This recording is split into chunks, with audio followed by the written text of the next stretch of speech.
Giants president of baseball operations Farhan Zaidi met with the media today discussing the end of year for the Giants and previewing what's to come in the offseason. He talked about what's going to happen with impending free agents Brandon Belt, Evan Longoria, Carlos Rodon, and so much more. So we're going to get into it all next.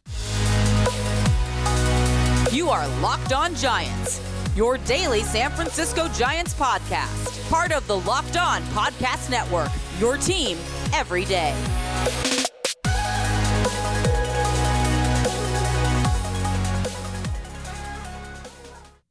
Hello and welcome to Locked On Giants, part of the Locked On Podcast Network, where it's your team every day. My name is Ben Kaspick, and on this show we provide daily episodes Monday through Friday talking about the San Francisco Giants in a way that's data-driven and rational, but also simple, passionate, and accessible to all. I'm a former contributor for the baseball statistics and analysis websites Beyond the Box Score and Rotographs. I've been podcasting about the Giants since 2015, and I'm a lifelong fan. Thank you for making Locked On Giants your first listen every day. We're free and available wherever you get podcasts. And coming up on today's show, we are going to discuss what Farhan Zaidi had to say when he met with the media today about the end of year, the post-mortem on the 2022 season and previewing the offseason. So there were a lot of topics addressed. And the first topic I wanted to get into was the status of Brandon Belt and Evan Longoria. These are guys who have been on the team for obviously a long time, and there's some conflict here in a way because you think about the fact that the Giants have stated that they need to get younger and more athletic. And when you think about Brandon Belt and Evan Longoria, they are not at all who you think about when we say younger and more athletic. But at the same time, here are the comments that Farhan Zaidi made. In regards to Evan Longoria, he said, quote, "There's certainly a role for Longo on our roster in 2023. And then he went on to say that the question is, what's the appropriate role? And that a key will be managing workloads for veterans. And so I think that this is an important point that that gets missed a little bit when we're talking about, can the Giants have these guys back but not be like overly reliant upon them? And I think that the answer is yes, because the fact of the matter is you have to have a 26-man roster, right? And so when we talk about the Giants need to get younger, more athletic, they need more impact talent. Yes, you can do that while having guys like Brandon Belt and or Evan Longoria being at the bottom of your depth chart on your major league roster, because these are major league players. And the thing is, we saw this year, Kevin Padlo and Donovan Walton and on at times this year, we saw guys who were not major league players. Or I mean, I'm not saying for sure that a guy like Donovan Walton can't be, but he wasn't this year for the Giants. And so if Evan Longoria is on your team, when Farhan Zaidi says that the key is figuring out the appropriate role, there's a couple of things baked into that. Number one, he's suggesting that the playing time wouldn't be like the guy to pencil in at a certain position. He would kind of be there as a mentor and also to play occasionally. And the contract would reflect that. I think that's what's also important to point out. And so if he's hurt or if the performance isn't there, it's not the end of the world to kind of move on from it because you're not invested heavily in the player. And if that makes sense for both sides, it is possible to see a reunion there. So for Longoria, there's of course the $13 million club option with a $5 million buyout. I fully expect they will not just pick up the $13 million. If they bring him back, they already owe him the $5 million for the buyout. I would not expect much more on top of that, if anything, if Longoria is back. Maybe a couple $1 million just kind of as a courtesy. But again, the $5 million is a sunk cost. You owe it to him anyway. So if you're going to bring him back, I mean, Longoria, the production has been good when he's been on the field, but they should not, at this point in his career, expect more playing time than what he's given them the last couple of years. And also, they should not lock him into that third base position and then therefore not go out and get somebody else. And we've talked about how Brandon Crawford is signed for next year and he's a shortstop. And there's all these really good shortstops out there in free agency. And Farhan Zaidi addressed this topic as well, and we'll get to it later on. But you don't want Longoria blocking somebody else at third base who, one of these top shortstops, for example, Carlos Correa, could easily see him playing a good third base for the Giants, and you don't want Longoria's presence to kind of prevent you from even going down that road. And I don't think the contract would reflect it, and I don't think, based on these comments and based on just the reality of how Longoria has played the last few years, they're not going to just devote a guaranteed big role to Longoria next year, I don't think. And someone I forgot to mention yesterday, not last year, is David Villar, who obviously showed really well in the month of September and October, hit really well for them, hit 2 home runs in the last day of the year, and is definitely in the mix at third, at second, at first, and at DH going into next year and beyond. So just don't get too worked up. I think if Longoria and or Belt are back, it'll be on small deals and it'll be for kind of non-guaranteed big roles. So on Belt, Zaidi said, quote, "It's certainly a possibility of having him back. He does a lot of things we like. We think he can help us next year if he wants to continue his career and if he's feeling good physically." So again, it's non-committal. It's also exactly the same scenario as Longoria. At first base, it's a little bit more unknown exactly what the future holds there, and there aren't so many free agents out there necessarily. Zaidi did talk on KNBR the other day about how it's not just free agency to pay attention to this offseason.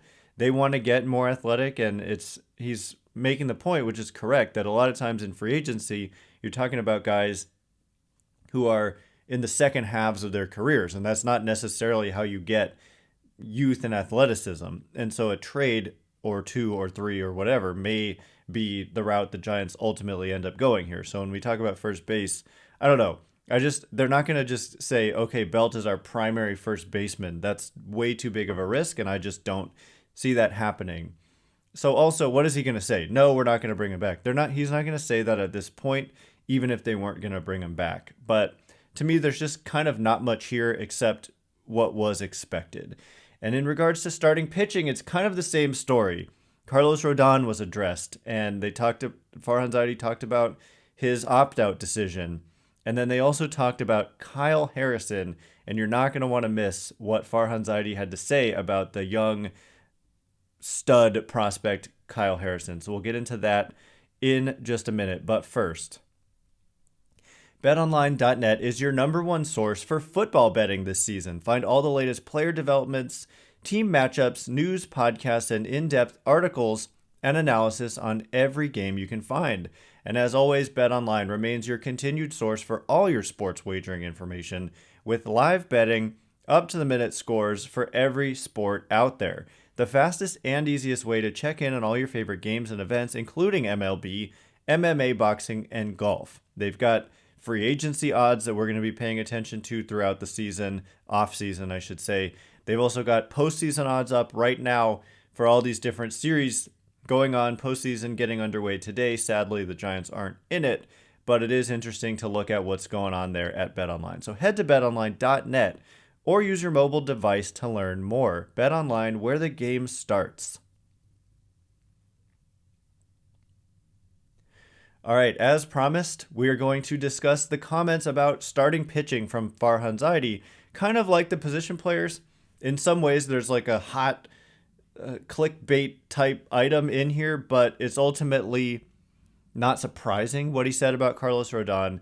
He basically said, we fully expect him to opt out. And so I just know there's reaction like as if he's opting out because he doesn't like it here or something.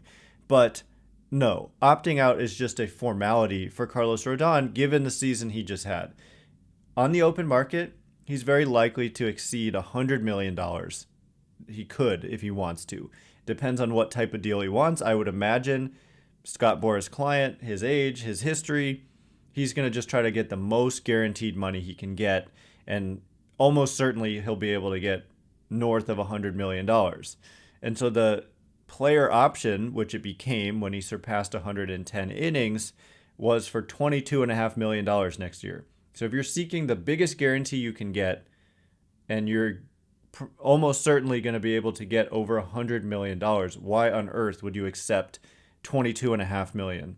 Makes no sense. So when he says, I fully expect Rodon to opt out, so should anybody who has any idea about this situation.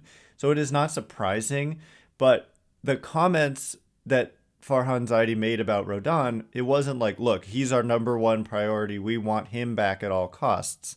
It was more like, we expect him to opt out, and we expect to pursue at least one starting pitcher in free agency. That's what he said. He said it's going to create an opening in their staff.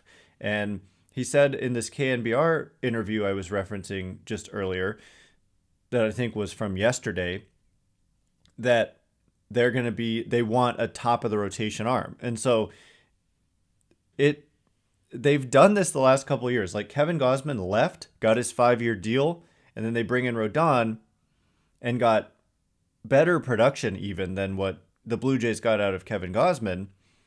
Yet it was only a 1-year deal. It was a 2-year deal with the opt-out, of course, but they could do that again.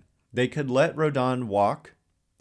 And I mean, look, they're going to be in the mix. Who knows? I mean, maybe they don't make him an offer like Kevin Gausman, because maybe Scott Boras is saying we want maximum years out of this. And that's probably what's going to happen.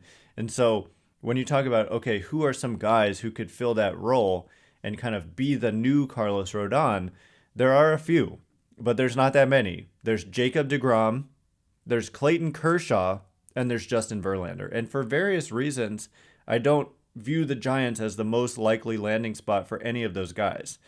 But I would imagine that their preference is probably for one of those three, simply because each one of those three is likely to get a short-term deal because of their age. Justin Verlander is going to turn 40 in February. Clayton Kershaw has a scattered kind of injury history in the last several years, and he is significantly older than he once was, as we all are. He's going to be 35 in March. And who's the other one? Jacob deGrom has a long injury history himself, and his age is he's going to be 35 in June. So the fact that these guys are 34, and 40 almost means they're not going to get that 5-year deal. I mean, yeah, none of those players are getting a long-term deal. And so the Giants, if I had to bet, I don't know. I mean, Jacob deGrom, maybe, I don't know. I'm just saying there are ways to replace frontline arm production without it necessarily being Carlos Rodon. And the reason, they just don't seem to like length for starting pitchers. I wouldn't put it past them. They did offer 13 years to Bryce Harper. So it's not like they won't go long no matter what for anybody. Bryce Harper was 26 at the time. So I think it was the perfect storm of elite talent and youth, which is why they were willing to make that offer. But for starting pitchers, Zaidi said, we all know the track record. And I'm not sure everybody does know the track record. The track record is not good. A lot of times, these deals for starters end up really badly, and the pitchers just fall apart. They get injured. Pitcher injuries are generally long-term injuries, like they miss the whole year a lot of the time if they have a significant injury. And then just performance falls off a lot of the time. And so I don't totally blame them. And I'm sure they have the data on like exactly what the odds are that these deals end up working out in their favor, and they just prefer the short-term deals. And it's hard to argue. The starting rotation was not the issue for the team this year. And Rodon was great. Gausman was great. But here's the thing. If you're like, I don't want just 1 year of these guys. I want a player I can fall in love with and have them here for a long time. You're going to get that from young players like Logan Webb. He's been here and been really good the last couple years, and he's got 3 more years of team control. And then you start mixing in more young players. And what if you consistently are churning out really good talent out of your minor league system? That's where Kyle Harrison comes in. And on Kyle Harrison, Farhan Zaidi had this to say, quote, "We expect him to be in our rotation at some point next year. Could even be relatively early in the season." So this is where, whether it's the position players or pitchers, these are your guys who are going to be here for the long haul. And you've got to start having some of your prospects start being impact players at the major league level. And I think that it starts in 2023. And it could start with Kyle Harrison. You've got Casey Schmidt, who made it to AAA. Luciano, had some setbacks this year, but he's coming eventually. And so eventually these guys are going to show up. And when you're a rookie and you make your debut, you have 6 years of service time that the team has control. I hate to use that word, but you can't go anywhere as a player for 6 years of service time. And so these are going to be the guys where you're going to buy the jerseys and fall in love. Like when you think about the early 2010s Giants, I mean, Lincecum, Kane, Bumgarner, Posey, like these were the guys that you fell in love with and created a core. And so, yes, they need to add talent because the present matters too, and they want to be good every year. But in terms of I'm not happy that Rodon will be leaving potentially and that Gausman left. I get it. But the beauty of the young player is that it's year to year. You don't necessarily commit to those 6 years. You're not locked into to 6 years. If you don't, as the team, you have protection if the guy gets hurt. They're not someone you're obligated to continue to pay guaranteed money, essentially. So that's the risk, is that you're paying them a lot of money and then they go down and it's all guaranteed. And then it kind of sets you back in terms of what you can do with building out your roster. So the news about Kyle Harrison, just saying, I mean, that again should kind of have been anticipated. It's something we've talked about a lot, how Kyle Harrison will likely debut in 2023 if things go right. He's got to stay healthy. Zaidi said he probably will start the year in AAA. And look, I mean, he said it could be early in the year. If he goes to AAA and just dominates for a month, he could be up pretty darn soon. And so that's exciting. And hopefully, finally in 2023, some real impact talent starts making a difference at the major league level from the minor league system. And it very well could start with Harrison. So the last couple of topics that Zaidi got into that I want to talk about is the GM search. Remember, Scott Harris left for Detroit to be their president of baseball operations. And then Brandon Crawford, the commitment to Crawford at short. Are they committed to him there, or will they move him off the position potentially if they land a shortstop in free agency or via a trade? So we'll get into that in just a second. But first, all right, as promised, the GM search and also Brandon Crawford at shortstop. This is going to be a hot topic because many of the best free agents out there this winter are shortstops. And so are you going to just not pursue them because you're committed to Brandon Crawford for one more year? I think it would be insane to just say, yep, we're going to write off all of these really, really good, talented players. The shortstops who are out there, by the way, include Trey Turner, one of the most underrated and best players in the game. Dansby Swanson, one of the best defenders and kind of impact runners out of the shortstop position in the game, and a solid bat as well. And then there's these two opt-out cases in Xander Bogaerts, who, is certain to opt out. The Red Sox want to reach an extension agreement prior to him reaching free agency, which doesn't start until after the World Series. And then there's Carlos Correa, same deal. He's going to opt out, but the Twins would like to keep him. But those guys very well may get to free agency themselves. And so are you just going to say, nope, we're not interested in Trey Turner, Xander Bogaerts, Carlos Correa, or Dansby Swanson? And there are other shortstops as well, but those are the main guys because of Brandon Crawford for one more year. And I think it would be crazy to do so. And what Farhan Zaidi said was that, quote, everything is on the table when it comes to their commitment to Brandon Crawford at shortstop. And by the way, I'm getting these quotes courtesy of Danny Emmerman of KNBR, Alex Pavlovich of NBC Sports Bay Area, and Maria Guardado of MLB.com or SFGiants.com, and Andy Baggerly of The Athletic. So thank you to them for all these quotes. And Zaidi also said, according to Emmerman, that priority this offseason is improving defense, and there are top-end shortstops available.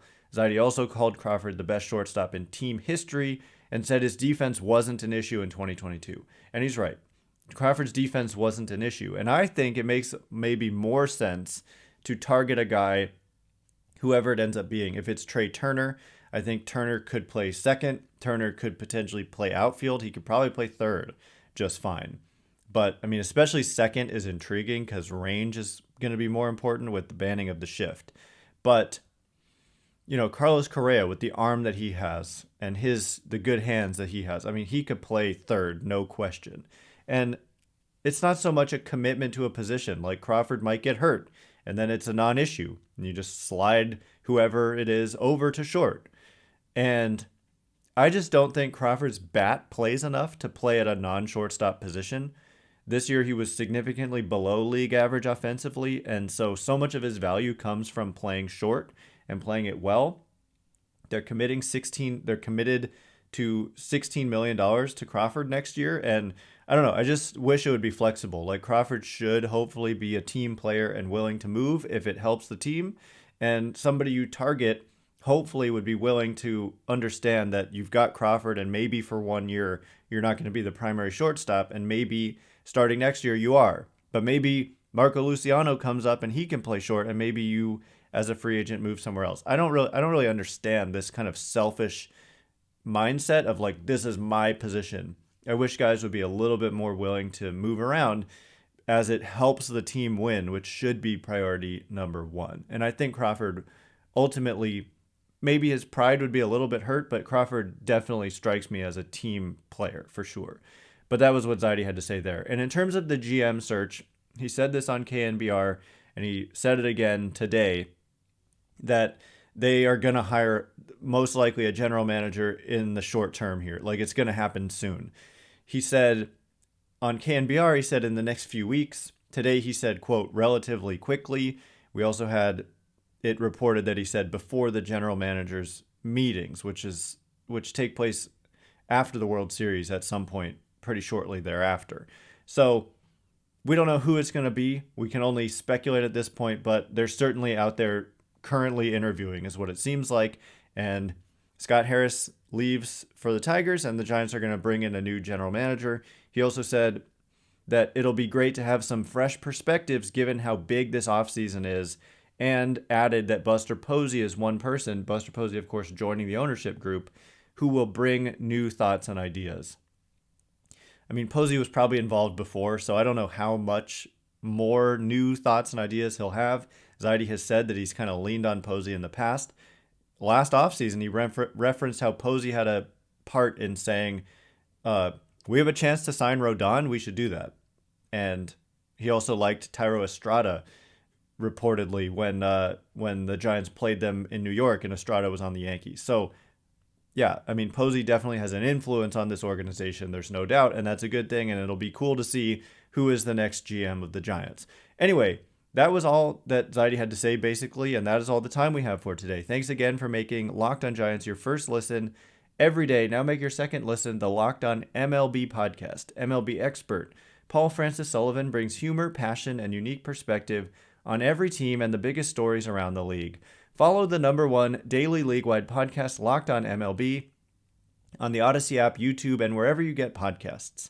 Once again, my name is Ben Kaspick. Check me out on Twitter at Ben Kaspick, Kaspick. If you like this show, please smash the thumbs up button, hit the notification bell. Thank you so much, and I really appreciate it. Anyway, have a great weekend. I can't wait to be with you again on Monday. We'll be doing a mailbag, so look out on Twitter for the prompt. Can't wait to be with you then. Thanks again for listening. You are now Locked On Giants.